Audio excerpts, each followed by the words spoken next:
to you joining us for season 2, episode 10 of Measure of Marketing, where we are joined by a very special guest with a very special story all about DIY branding.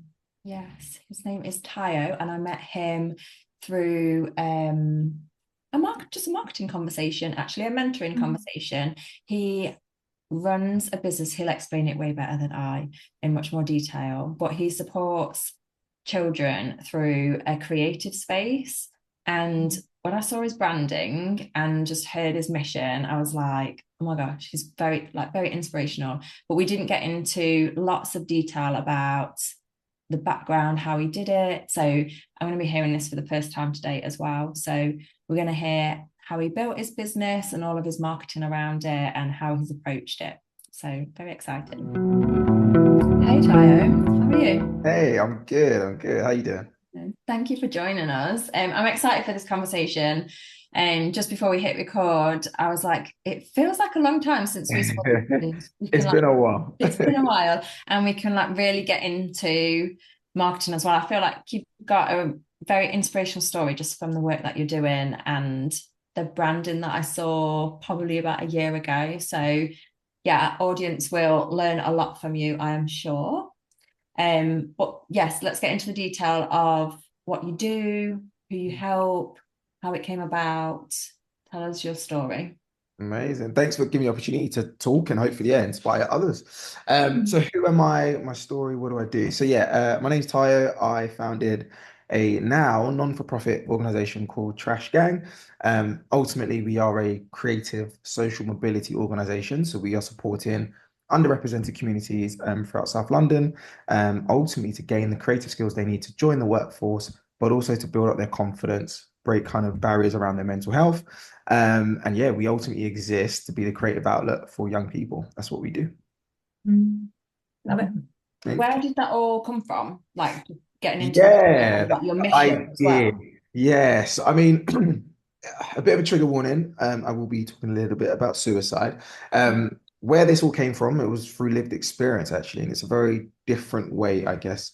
So my background, I am a non-creative by nature. I went to the traditional school path, went to university, got a degree, studied business and IT. And then after completing my master's, I then went on to do this exciting role for me at the time called management consulting. Very, very different world. So I have a non-creative background completely and entirely. But the genesis of where I am now, unfortunately, is I lost my best friend of 10 years to suicide. And that was in the final year of my master's degree.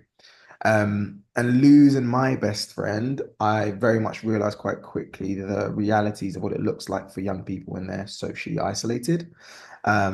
And unfortunately, as much as I shared everything with my best friend, I mean, we lived at a time where you just pulled up to their house, knocked on the door, walked in, and then opened the fridge. Like that was very much how Yeah. we were. But realizing how socially isolated he was and how he didn't share that part of his life as close as we were, made me realize there are many other young people who are probably experiencing and going through that. And we really wanted to create a space and an outlet where young people could be real and authentic about the things that they're going through. And that was the genesis and the birth of creating what I didn't know at the time was just a physical space for young people to be. Um, Okay. and a part of that story is actually one of the last conversations I had with my best friend on Facebook Messenger of all places. He was talking about how he was going to create this clothing brand that's going to make him £1 million and how he's super excited. And I remember that conversation. I took a screenshot of that conversation. And maybe subconsciously, I then set out on a path to use the creativity as fashion as the tool to educate and get young people into a space where they can talk about the things that they're passionate about. So that's essentially why I set out on this mission, creating Trash Gang for young people. Wow. Yeah. Fantastic. It's it's a subconscious Mm, path, isn't it? And Mm. yeah, those memories as well, like bringing that. I like how you've just transitioned as well into this whole bigger mission. Um, Mm. so from I guess a business building and then like a brand building, where did you start? So when you had the idea, where did you begin to get creative if you're not a creative person and put your thoughts together, emotional thoughts as well? Like how did you get into that that peak? Yeah, great question. Mm. It would have been back in about 2017. So I think, sadly, if the corporate world wasn't working for me and it wasn't quite resonating with me, I definitely felt like there was something else I should be doing. So I started journaling, started writing down some of the things that I genuinely was passionate about, the things I cared about. And I remember just sketching out this concept, this idea of a fashion brand that brought people together.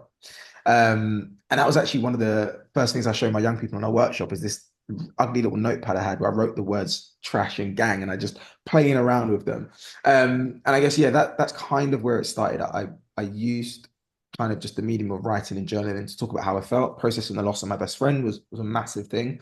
But also I was playing around with the concept of something creative. I didn't have any technical background at all. Still can't draw more than a stick man, to be perfectly honest with you. But that's where it kind of kicked off. And then from there, I guess it naturally transitioned to me saying, "Do you know what? I'm going to create a design for myself that I like and then see what happens with it." And I created a t-shirt and I think a hoodie just for myself, just to wear.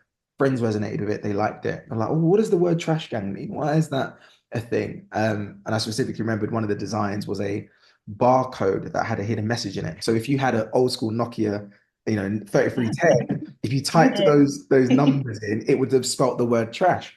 And they loved it. They loved it. They absolutely loved it. And I was like, oh, okay, maybe I'm onto something. Maybe I've found something that I enjoy Mm. creating that has a bit of a purpose and a meaning behind it, maybe hidden coded meanings. So yeah, I kind of just kicked off with just my initial first design.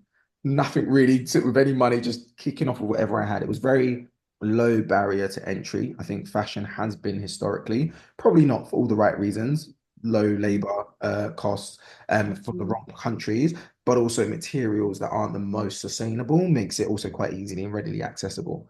But that's kind of how I kicked off. It was just pilot something for myself, see if family, friends, immediate circle resonated with it, and then Yeah. see if there were wider audiences.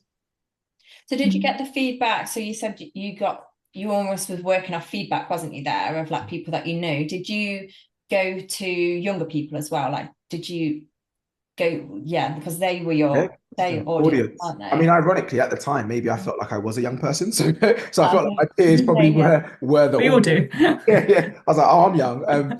So no, innately I didn't. That wasn't my first instinct. Innately, it was just my immediate circle. Um, and then from at least creating, I guess what you'd argue is a collection, quote unquote, a collection.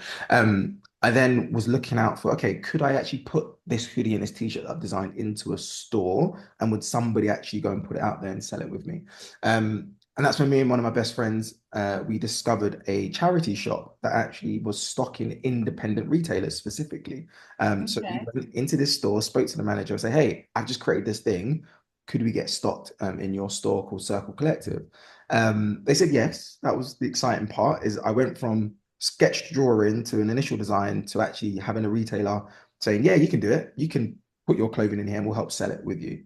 But what was really exciting from that opportunity, and I'm sure there's a lot more to break down in there from a marketing perspective, so Yeah. back. What was really interesting is after being stocked in that store and just telling them that I one day would like to be in a space where young people can come in and design with me, the director said, "Well, actually, we want to run a whole program around something creative like that. Why don't you run it with us?" And I'm like, "Yes, I would absolutely love to. I mean, I'm working a full-time job, but yes, I'd love to do that." And that turned out to be the pivotal moment in my journey. I ended up being in a position where I either had to quit my full-time job and then Okay. this 2 year opportunity to work with this charity partner to actually deliver workshops, designing clothing, doing what I wanted to do. So I got to test it. I did a pilot run. We got to run a pop-up store with that charity. And in that pop-up store, I just invited young kids who were walking past the store to come in, design a t-shirt with us, and then hopefully we can make it real one day. And that was the genesis in the beginning, and we actually did. And one of the young people designed a t-shirt around the impacts of knife crime. And because she'd recently lost her cousin to knife crime, and she drew a bunch of skulls, and then we actually turned that concept into a real t-shirt that was actually sold, and then we gave her that t-shirt, so she got to own that too. And that was literally the first time we created what we now do full time as Trash Gxng. That's crazy. So the for me, like my marketing brains, like you've gone into like product development first, Mhm. haven't you? Mm. Whereas Yeah, quite a lot of people, I guess it depends on what you do and the yeah, industry, But a lot of people will be like, I need to get my website done and I need to get this done first. But you've gone straight into the thing rather than the bit around the outside, haven't you? Yeah, yeah. And gone straight to almost the source to get Mhm. things moving, um, which led to the opportunity Yes. to progress it Yes, into yeah. a space that you probably wasn't expecting Yeah. so fast. Yeah. I mean, the only other thing I could possibly say I did marketing wise, which I have to give credit to my old consultancy days, was I loved the presentation. So I would have had a presentation slide, and you would Yeah. know I love a presentation. So I would have had a presentation slide Yeah. that I would have been able to give alongside, here's the physical clothing, but let me send you this little deck that shows you what the clothing would look like and photography and all of that stuff, which helped at least convey and communicate where I wanted to be as I was building the website and everything else in the background. Okay. But was that deck still kind of product led or was it mission? Did you go into like your No. brand mission and Pure at that point, it was purely product led. So, and this is where I guess it's really interesting seeing the transition and the encouragement I always give to small businesses is always start first and you will pivot. At that time, it was just I had a product that I wanted to push out. So let's go with that product.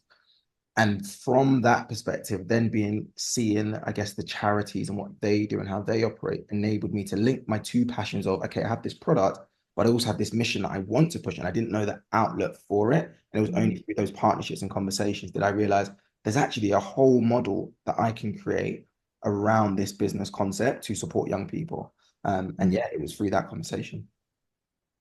okay. So the product was from, I guess, the conversations that you'd been having with your friend, Yeah. and then it led into this. Yes. Okay, there's more here, and I guess probably that internal work Yeah, for you as well Yeah. led into that mission piece as well. that's it. And yeah, you had that vision from the beginning of you wanting to make that bigger change and that bigger change in the world. And I think that's so important because you had that, not necessarily the messaging, but you had that foundation right from the off. And then obviously your mission has come from that. But what I found so interesting is you saying that you don't have creativity about you or anything like that. But you know, your academic background and having your, you know, your degree and your master's to be able to take that to top up from the foundation of this vision, that innovative kind of approach that is creative. And you know, the way that you've kind of presented it to someone and then seen an opportunity, you know, it's all just gelled, it's all just synchronized at the right time.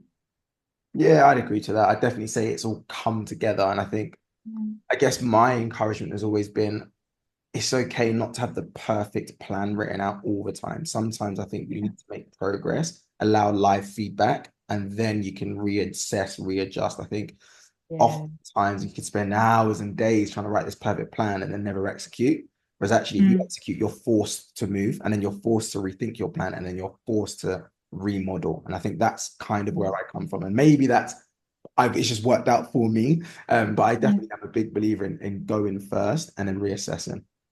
Yeah. Yeah. And actually, that is a thing in marketing of trial and error, of testing and tweaking. And yeah, if something works, it works. And if it doesn't, well, let's try something else and keep moving forward with that same vision and that same mission. Yeah. Yeah. So where did you go then from presentation to like, I guess a bigger marketing piece? Were you ever asked for like a website or Mm. like Yeah, actual Branding. stuff? Yeah, branding, Yeah. like yes, yeah, good what question. happened there from that point?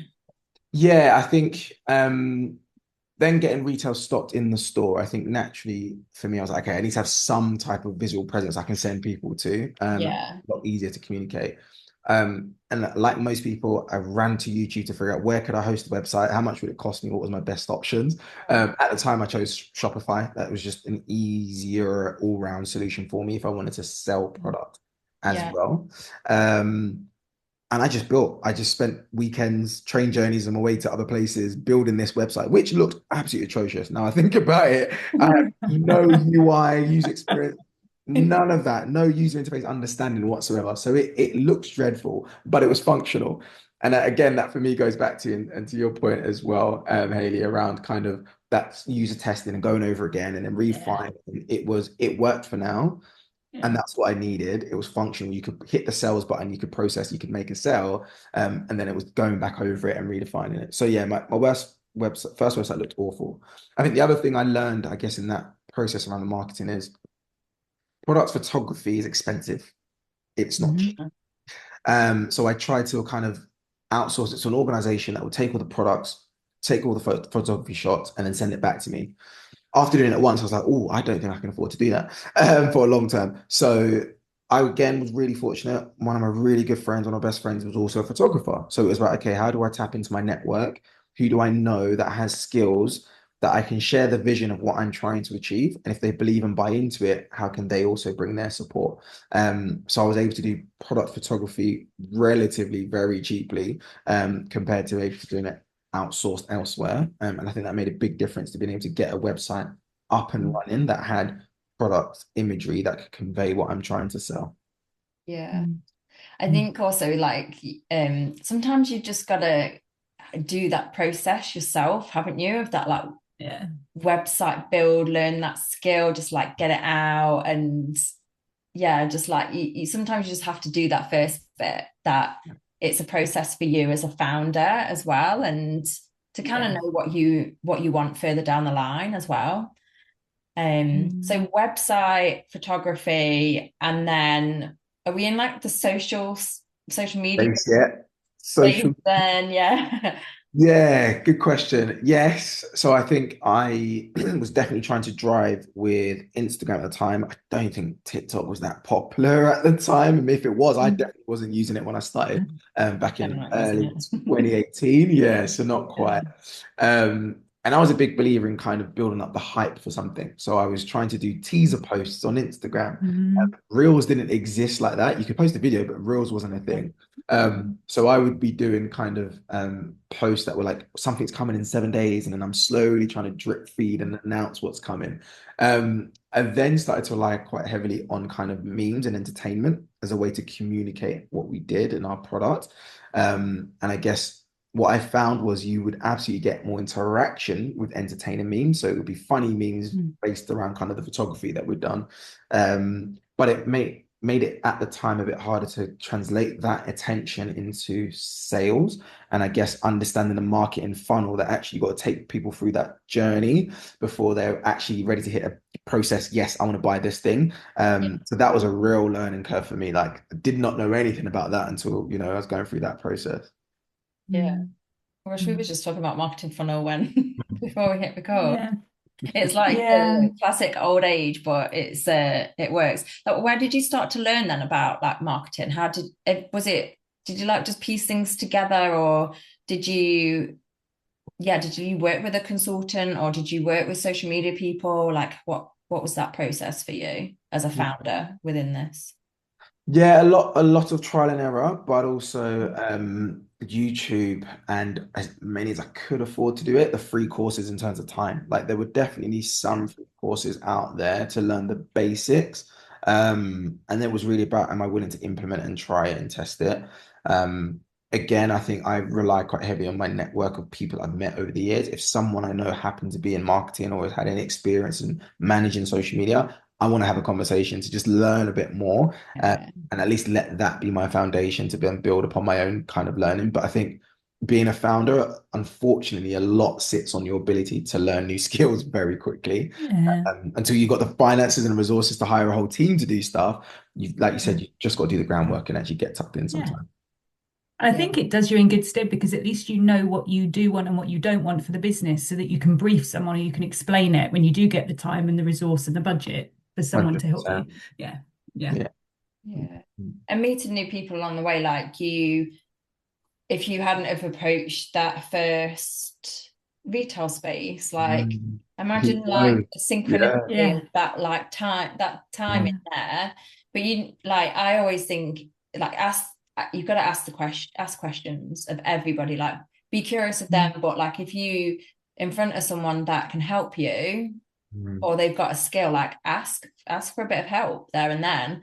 And then you just never know where it's going to lead next. um, And um, yeah, a few little changes can completely shift a mm, business in a positive way. yeah. Um, So have you then, just as the founder, have you had marketing support, as in like people in your team? You've got a team of people now, have you? Is that right? Yeah, Yeah. we've now got a team, which really helps. Yeah. Yeah, so I guess part of that is, yeah, for there's only so long you can keep doing everything yourself before other things start to fall through the cracks. Yeah. And yeah, we've been quite fortunate to have met. And I guess I want to talk, like, transition it from where we were just focusing on product to where we're now kind of mission Yeah. led. And I think that was a big shift in the right Yeah. direction for us, and it opened different doors. Mm. Um, I think, yeah, the initial branding I was able to do was enough that people liked what they saw and they were intrigued. And I think having a name like Trash Gang was enough of a hook to be Yeah. like, what on earth is that? Ask the right questions at least. And yeah, now we do have a team, six of us in the team now, including myself, which is great. But we've been quite fortunate because we are now, our model is a CIC, which stands for Community Interest Company. There are grants, there are things available that make it easier for us to recruit and to retain some members of staff. So we do have a young person who's now our marketing lead, and she actually manages social media. She helps create content, works with our young people to create hopefully engaging content that our young audience want to engage and interact with. Whereas I spend very little time doing anything to do social media, but I still will be the one that updates the website, and ensures the copying and stuff like that is all up to date as well. So. Yeah. I was going Okay. to ask you, how did you feel letting go of the reins from being that person that was trying to do it all, and then you have to go, okay, it's yours. That's That hard. that was hard, and yet it was a moment of joy. Like, I think, honestly, it was joy. I felt elated to finally have someone else deal with something else. I'm trying. No, I think honestly, my mindset from the outset, and this was my personal definition of a business. For me, a business was something that existed and operated without me. That for me was a business. I think in my mind, a job was, I still had to do it, and it wasn't a business that Yeah. I had to Yeah. do it. So the moments where I could bring other people's skills and expertise in, and yes, I'd cover payroll and I'd pay them, but actually they get to flourish and focus on that thing, and I don't have to spread across seven different business areas.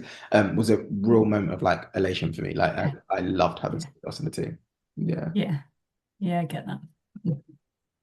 Before we finish up, uh, Mm, the bit from product to mission, like what mm. was that like moment for you? And I also want to ask about like public speaking and things like that. And as a CIC, what transitioned, I guess, internally for you as a founder? So I was chatting to some people at a networking event yesterday, and I'm very like, what's the goal? Like, what's the mission? Like, people, you've got a drive from that rather than the service. So, Mm, like, what was that for you? mm. Like, how did that kind of come up and you make that decision or that aha moment? Love that. Okay, so I guess two pivotal moments. One was whilst I was still in the corporate world. I think I call it the itch around the year 2.5 mark. I felt the itch that there was more that I should be doing. Mhm. The main switch for me was then having that conversation with the director of a charity to say, hey, you can actually deliver this 2-year program to do the very thing you want to do. And then I had to make a tough choice. And I remember speaking to my wife about this at length. I could either quit my job or take a sabbatical so that I could return to the job a year later if things didn't work out. But either way, take out a year to go and do this opportunity, work with this charity organization. That for me was the biggest decision I had to make. But it also really affirmed and confirmed what I was supposed to be doing. So at that point where I actually started doing that 2-year job with the charity partner, I was able to do it as my business, Trash Gang, not just me, the individual working for someone else. It was Yeah. Trash Gang with the freelanced organization to support on that. And that was like, okay, this is real. There is an opportunity that I can genuinely take what I'm passionate about to help young people and create a creative program, and be paid to do that. That for me really switched my mindset. Mm. And then learning and seeing how, I guess, from the inside how charities worked, it helped me understand that there was this whole different model called a CIC, which I did not know existed prior. The Mm. business was an LTD because I didn't know anything else. An LTD was what I thought a business was, so that was it. But then getting to understand, I guess, the different side of that coin and a bit more about the third sector, it really helped me make that choice that a CIC was the right model for us. And when I think about the mission and what it is that I convey to people in terms of what I want to achieve and what I think this organization will achieve without me at some point, um, I really want to create what we call a purpose-built retail store. I want a space that young people can come into at any time of the day, learn genuinely creative skills, new skills, digital skills for the future. But also the other side of that room, they can see all of the clothing that they've actually created, that they can actually be an owner of that, that they can take a profit from the sales of that. I think if we can create business models that reward people for being a part of that ecosystem, whether that's through skills gaining, whether that's through direct profit making, I think that's the vision that I want to create through this social enterprise. That's what I try to convey to every people I speak to. Amazing. It's so inspiring just to sit and to listen to you, and it makes me want to like just reapproach my life. You speak obviously like a third sector charitable organization, and there's a real educational piece here behind your mission. But have you hit the point, because obviously I can see it, but have you hit a point where you go, actually, I've got a brand here? Have you felt that I've got a brand? It's not just an educational piece. This is a thing now. Love that. Yeah, absolutely. And I can't tell you exactly when it felt like a brand and it felt like I've actually created something. But I think in my mind, where I knew I wanted it to exist without me, I think the moment it felt like people could refer to Trash Gang and not Tayo, that for Yeah. me felt like, yes, I've created something. It's a separate entity to me and my life. It is something that exists to create change and systems for others. So that was a really big transition. I think the first early win and that feeling of I created a brand is when you get your first sale from a person who does not know you at all. And that Yeah. for me was like that transition from actually my family and friends are not my real audience. They're not actually my target audience. They're not. They love me. They'll always say yes. They'll support, Yeah. which is great. And that's a privilege to have that system and that network. But the moment a complete stranger from Liverpool who's never heard of me, who's never seen me, Yeah. says, I like the thing that you've created, it adds value to my life, and they are willing to part with money, that really felt like Yeah. this is a brand. Like I've created something. Yeah. Yeah. Yeah, it's fantastic as well because there are so many uh, founders that put themselves before the brand, either their personal brand or them as the asset. And actually, it's not about you. You're trying to create something different, and you've got it. You've done it. Yeah, Yeah.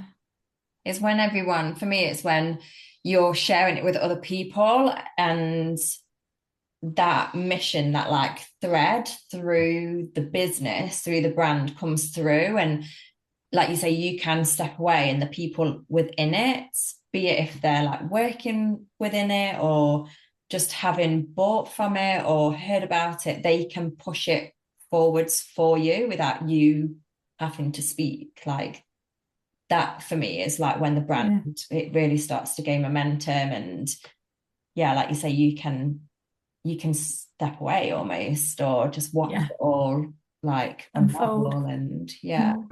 Yeah. Do you do much like public speaking and like PR bits or anything like that within It's actually one of my private goals. I do uh actually enjoy public speaking I as think much you'd be really good at it. I'm surprised. Yeah, I'm Yeah, like, you should I imagine like I pictured you on stage. Yeah. Please put that more out in the air. Yes, I want to Yeah. do that. I used to avoid it. I definitely used to avoid it. I used to, as silly as I was, think you're too cool for school. Where the guy who was quiet was the cool guy. Whereas actually, I look back and I'm like, I actually thrived when I was speaking publicly and I was presenting something. So yeah, it's something I want to do a lot more of. I definitely want to do a keynote speech. It's one of my personal goals that I want to get through at some point. I do get to do a few presentations. So again, being part of the VCS sector, like I sit on a few small boards. And sometimes I'll be brought in as a guest speaker to talk to a panel of 50, 100 people, which is fantastic. And I love doing that and sharing my story and what the organization is doing. But yeah, I'm really open to doing more of it. Something I really want to do. Yeah, you'd be you've certainly got a story to share with a TED Talk, something like that. You can Yeah, apply one and day, one yeah, day. definitely, yeah. definitely. Yeah. Amazing. Thank you so much for joining us. Like Thank you, I was Tayo. mesmerized, when you forget, I'm like, oh, we're recording. Yeah, Totally yeah, forgot. I was like fully in it. totally. Yeah, like crazy story, and yeah, just like just so it sounds so smooth sailing, and it's absolutely not No, from the, I bet but it by wasn't. every No. means, but you're so positive about it as well. Like you, like the And humble with it. very And humble. yeah, Yeah, yeah. But I bet you've grafted and you've worked hard, and I'm sure there's been late nights and there's been tears and frustration, and but because you've had such a vision that you have been so attached to, rooted in you, absolutely fantastic. Hats off to you. I'm totally inspired. I think it's very brilliant. inspired. Yeah, Yeah, Really appreciate that. Means a lot. yeah. Really. very excited to continue watching you as well. And yeah, anything that you need support with, just like, yeah, give us a shout and I will. Trust me, I absolutely be will. there and help you. Yeah, Really thank yeah, you. amazing. Thank you so much for joining us. Thank you. Pleasure. Thank you, Tayo. Take care. Yeah. Bye. Bye.